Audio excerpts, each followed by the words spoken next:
Halo para siswa yang hebat, kita berjumpa kembali dengan Ibu Bekti Rahayu dari SMP Maria Immaculata Yogyakarta. Apa kabar semuanya? Nah, selalu sehat dan jangan lupa ikuti protokol kesehatan. Kita akan mempelajari materi sistem pencernaan pada manusia. Adapun tujuan pembelajarannya, setelah kita mempelajari materi, siswa diharapkan mampu menjelaskan macam dan fungsi makanan bagi tubuh.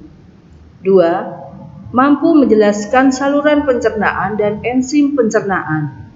3. Mampu menjelaskan gangguan pencernaan. Makanan atau yang juga sering disebut nutrisi. Mengapa kita perlu makan? Mengandung zat gizi apakah makanan ini? Nah, marilah kita pelajari pada materi selanjutnya. Fungsi makanan antara lain sebagai sumber energi untuk pertumbuhan dan mengganti sel-sel tubuh yang rusak. Zat makanan yang terdapat di berbagai makanan terdiri dari 1. Karbohidrat. Nah, contohnya itu terdapat pada nasi, jagung, kentang, dan buah-buahan. Protein juga bisa kita temui pada berbagai macam daging, ikan, dan juga berbagai macam tumbuhan. Lemak ini juga bisa dari lemak nabati ataupun lemak hewani. Vitamin juga bisa kita temui pada bermacam-macam buah-buahan dan sayur-sayuran. Demikian juga mineral dan air yang kita butuhkan bagi tubuh kita. Nah, sebelum kita lanjutkan dengan materi selanjutnya, ada tugas 1, yaitu lengkapilah tabel berikut ini. Silahkan tugas ini nanti kalian kerjakan pada lampiran tugas pada Google Class. Selanjutnya, kita pelajari proses pencernaan. Proses pencernaan ini terdiri dari 2 macam, yaitu secara mekanis dan kimiawi. Secara mekanis yaitu proses pencernaan makanan dengan menggunakan gigi. Secara kimiawi, proses pencernaan makanan dengan menggunakan enzim pencernaan. Kelenjar pencernaan. Kelenjar pencernaan ini akan mengeluarkan enzim yang akan membantu proses pencernaan secara kimiawi. Adapun kelenjar pencernaan ini terdiri dari kelenjar ludah, hati, lambung, pankreas, dan juga ada di usus halus. Nah, ini kita lihat kelenjar pencernaan dan enzim yang dihasilkan. Kelenjar ludah menghasilkan enzim petialin. Kelenjar lambung menghasilkan enzim HCl, pepsin, dan renin. Kelenjar pankreas akan menghasilkan enzim amilase, tripsin, dan lipase. Kelenjar hati mengeluarkan enzim empedu. Sedangkan kelenjar usus juga menghasilkan beberapa enzim antara lain amilase, pepsin, erepsinogin, lipase, disakarase, fosfatase, dan enterokinase.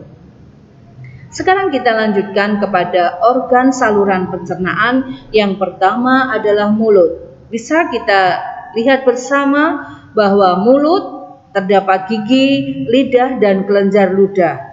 Proses pencernaan yang terjadi pada rongga mulut secara mekanik dan kimiawi. Di dalam rongga mulut terdapat enzim petialin yang akan berfungsi untuk mengubah karbohidrat menjadi glukosa. Organ yang kedua, kerongkongan. Kurang lebih panjangnya 20 cm. Pada pangkal kerongkongan terdapat epiglotis yang menutup saluran tenggorokan pada saat kita menelan makan. Kemudian dinding kerongkongan yang berfungsi untuk melakukan gerak peristaltik yaitu gerakan yang akan mendorong dan menekan makanan sehingga makanan akan masuk ke dalam lambung. Lambung. Organ ini terdiri dari 3 bagian, yaitu bisa kalian lihat. Bagian yang pertama adalah kardia, bagian atas fundus dan pylorus. Di dalam lambung hanya terjadi pencernaan kimiawi saja. Di dalam lambung terdapat enzim, antara lain adalah asam lambung yang akan membunuh mikroorganisme dan mengaktifkan enzim pepsinogen menjadi pepsin. Enzim pepsin mengubah protein menjadi pepton. Yang ketiga, enzim renin ini akan mengubah protein menjadi protein susu. Kemudian yang keempat yaitu organ usus halus. Di dalam usus halus akan terjadi pencernaan secara kimiawi. Di dalam usus halus ada 3 bagian yang kita sebut dengan usus 12 jari atau duodenum, usus tengah atau jejunum, usus penyerapan atau ileum. Enzim pencernaan yang berasal dari pankreas antara lain tripsin, amilase, dan lipase.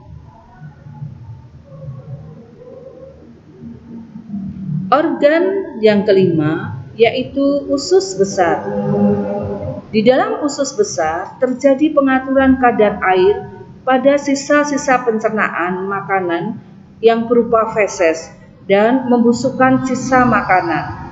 Juga di dalam usus besar terdapat bakteri E. coli yang akan berfungsi untuk membusukkan sisa makanan dan akan menghasilkan vitamin K. Fungsi usus besar adalah untuk mengatur kadar air dari sisa makanan.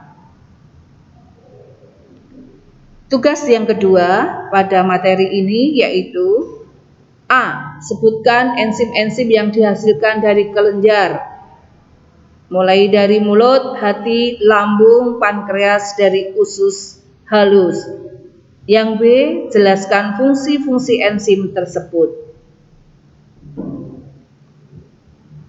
Kita lanjutkan pada gangguan dan penyakit pada sistem pencernaan. Penyakit dan gangguan pada sistem pencernaan ini antara lain yaitu diare. Diare ini disebabkan oleh gangguan bakteri atau kuman.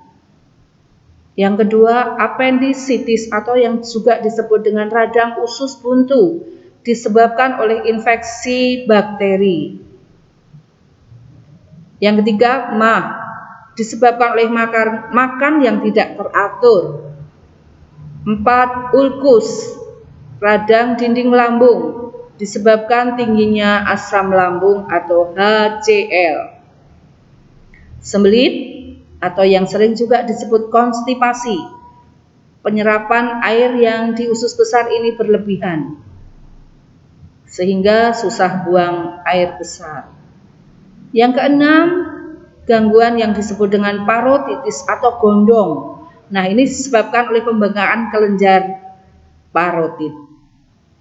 Demikian penjelasan materi dari sistem pencernaan. Semoga kita mampu mempelajari dengan baik. Terima kasih.